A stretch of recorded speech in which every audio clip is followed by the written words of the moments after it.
ತುಮಕೂರು ಜಿಲ್ಲಾ panchayat CEO Ashwija B V ಅವರು ಕೊರಟಗೆರೆ ತಾಲೂಕಿನ ದೊಡ್ಡಸಾಗೆರೆ ಗ್ರಾಮ ಪಂಚಾಯಿತಿ ವ್ಯಾಪ್ತಿಯಲ್ಲಿ ವಿಬಿ ಜಿರಾಮ್ಜಿ ಯೋಜನೆಯಡಿ ನಡೆಯುತ್ತಿರುವ ಕಾಲುವೆ ಅಭಿವೃದ್ಧಿ ಕಾಮಗಾರಿಯನ್ನು ಪರಿಶೀಲಿಸಿದರು.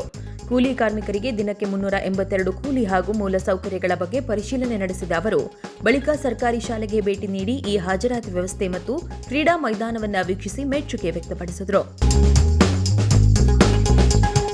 ತುಮಕೂರಿನ ಡಿಎಆರ್ ಪರೇಡ್ ಮೈದಾನದಲ್ಲಿ ಗೃಹರಕ್ಷಕ ದಳ ಹುದ್ದೆಗಳ ನೇಮಕಾತಿಗೆ ಸಂಬಂಧಿಸಿದ ದೈಹಿಕ ಮಾನದಂಡ ಹಾಗೂ ದೈಹಿಕ ಸಾಮರ್ಥ್ಯ ಪರೀಕ್ಷೆಗಳು ಯಶಸ್ವಿಯಾಗಿ ನಡೆದವು. ಅಭ್ಯರ್ಥಿಗಳು ಉತ್ಸಾಹದಿಂದ ಭಾಗವಹಿಸಿದ್ದು ಜಿಲ್ಲಾ ಪೊಲೀಸ್ ಇಲಾಖೆ ನೇಮಕಾತಿ ಪ್ರಕ್ರಿಯೆಯನ್ನು ಸುಸೂತ್ರವಾಗಿ ನಡೆಸಿತು.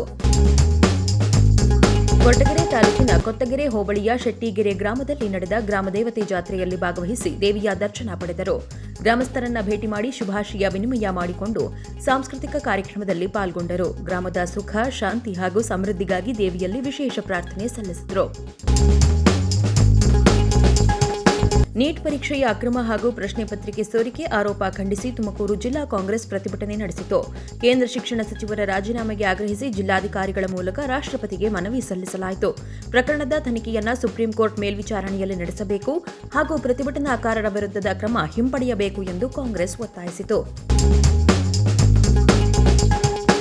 ತುಮಕೂರು ಜಿಲ್ಲಾ ಆರೋಗ್ಯ ಮತ್ತು ಕುಟುಂಬ ಕಲ್ಯಾಣ ಇಲಾಖೆಯ ಹೊರಗುತ್ತಿಗೆ ನೌಕರರು 3 ತಿಂಗಳ ವೇತನ, ಪಿಎಫ್ ಹಾಗೂ ಇಎಸ್ಐ ಹಣ ಪಾವತಿಗೆ ಆಗ್ರಹಿಸಿ ಡಿಎಚ್ಒ ಕಚೇರಿ ಎದುರು ಪ್ರತಿಭಟನೆ ನಡೆಸಿದರು. ಗುತ್ತಿಗೆ ಸಂಸ್ಥೆ ಶೀಘ್ರದಲ್ಲೇ ಬಾಕಿ ವೇತನ ಮತ್ತು ಇತರೆ ಪಾವತಿಗಳನ್ನು ಮಾಡುವ ಭರವಸೆ ನೀಡಿದ ಬಳಿಕ ಪ್ರತಿಭಟನೆ ತಾತ್ಕಾಲಿಕವಾಗಿ ಹಿಂಪಡೆಯಲಾಯಿತು.